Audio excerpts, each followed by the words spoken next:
Praise the lord, హల్లెలూయా.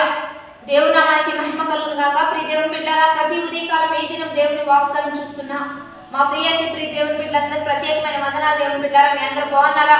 ప్రతి ఉదయకాలం వాగ్దానం చూస్తూ ఉన్నారా? దైవికంగా సిద్ధపడుతూ ఉన్నారా? అనేకులకు షేర్ చేస్తూ ఉన్నారా? క్రిస్మస్ సంతోషాన్ని పంచిపెడుతూ ఉన్నారా? దేవుని బిడ్డలారా, ప్రభువైన యేసుక్రీస్తు మన కొరకు జన్మించిన రోజు మనల్ని సంతోషంగా ఉంచాలని, మనం ఆనందంతో ఉండాలని, మన కొరకు సమాధానాన్ని తీసుకొని సంతోషాన్ని తీసుకొని ఈ భూమి మీదకి వచ్చిన దినాలు కనుక ప్రతి ఒక్కరు సంతోషంగా ఉంటున్నారా? ఆనందంగా ఉంటున్నారా?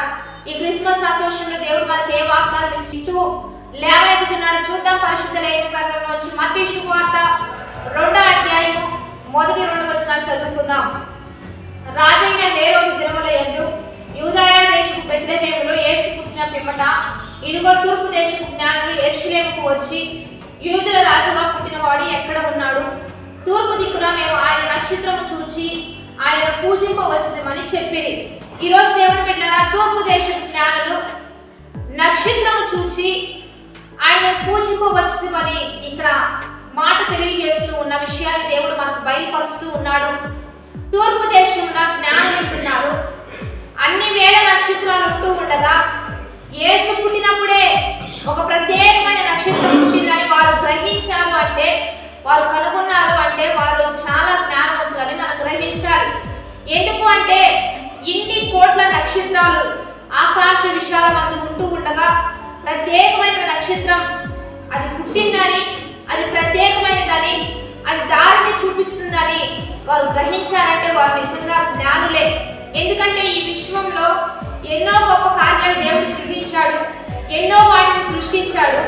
దేవుని వల్ల సమస్తం జరుగుతూ ఉన్నా ఇది దేవుని కార్యం అని గ్రహించని వారు చాలా మంది ఉంటున్నారు. కానీ కొంతమంది ఇవన్నీ దేవుని సృష్టి అని, ఇదంతా దేవుని సృష్టి అని, ఇదంతా దేవుని జ్ఞానం అని, ఇదంతా దేవుని యొక్క సామర్థ్యం అని తెలుసుకొని దేవుని కనపరిచేవారు చాలా కొద్ది మంది మాత్రమే ఉంటున్నారు. వారు మాత్రమే జ్ఞానులు. కాబట్టి ఈరోజు జ్ఞానిగా ఉంటున్నావా, అజ్ఞానిగా జీవిస్తున్నావా? ఒకసారి పరీక్షించుకుందాం దేవుని బిడ్డలారా. ఎందుకంటే ప్రతి విషయాన్ని వారు గమనించి చూచి దేవుని యొద్దకు వచ్చి సాగిల పడుతూ వారికున్న శ్రేష్టమైనవి దేవునికి అర్పిస్తూ దేవుని పూజిస్తూ వస్తున్నారు జ్ఞానులు. ఈరోజు జ్ఞానంగా ఈ యొక్క వాగ్దానం చూస్తున్న మనము ఏ రీతిగా సిద్ధపడాలో ఆలోచించుకుందాం. ప్రతి కార్యం ఇది దైవిక కార్యం. సృష్టి, వెలుగు, చీకటి, వర్షం, గాలి, మంచు, లేకపోతే వస్తున్న పంటలైనా, పండుతున్న పంటలైనా, వస్తున్న ఏదైనా, ఏది సమృద్ధిగా పండినా, ఈరోజు మనం భూమి మీద బ్రతుకుతూ ఉన్న సమస్తం ఇది దేవుని కార్యం. దేవుడు చేసిన అద్భుతాలు వీటిని గ్రహించి ఇది ఏ మనుషుల వల్ల జరగదు, ఇది సర్వ సృష్టికర్త అయిన దేవుని పని అని గ్రహించి ఆయన ఎద్దుకు వచ్చి ఆయన పూజిస్తున్నారా? ఆయన ఆరాధిస్తున్నారా? ఉదయకాలమే వాగ్దానం చూస్తూ గణపరుస్తున్నారా? మీకున్న శ్రేష్టమైన దేవునికి అర్పిస్తూ దేవుని హెచ్చిస్తూ ఉన్నారా? జ్ఞానులు శ్రేష్టమైనవి ఇస్తూ దేవుని నామాన్ని గొప్పగా హెచ్చిస్తున్నారు.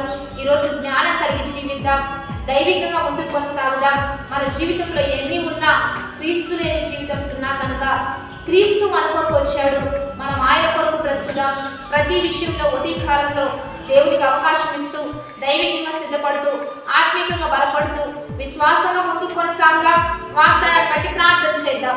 పరిశుద్ధ మహోన్నత గొప్ప దేవ, ఈ దినం మీరు మాకు ఇస్తున్న బలమైన వాగ్వచనాలు బట్టి నీకు మహిమ. ఎంతమంది బిడ్డలు ఈ వాగ్దానం చూస్తున్నారో ఒక్కొక్కరిని జ్ఞానవంతులుగా మార్చయ్యా.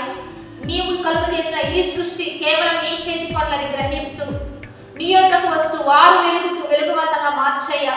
అనేకులు నీ యొద్దకు నడిపించినట్లుగా సహాయం చేయండి. వారికున్న శ్రేష్టమైన నీకు కల్పిస్తూ ఉండగా, ఇస్తూ ఉండగా వారిని ఇంకా ఇంకా కనపరచయ్యా. ఇంకా ఇంకా ఆశీర్వదింప చేయండి. ఇంకా ఇంకా వారి నామాన్ని హెచ్చింప చేయండి.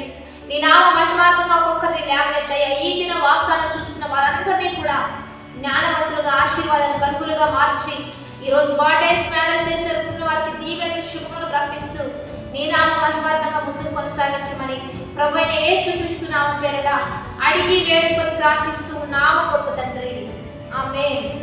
కాబట్టి మంచిగా లైక్, షేర్, కామెంట్ చేస్తూ వెలుగువంతంగా మార్చబడదాం, జ్ఞానులుగా రూపుదిద్దబడదాం. కాబట్టి ప్రతి ఉదయకాలం లైవ్ ఇస్తూ ఉన్నాం 4:30 నుంచి 5:30 వరకు. మీరందరూ కలుసుకొని మనందరం కలిసి దేవుని స్తుతిద్దాం. ఆమేన్.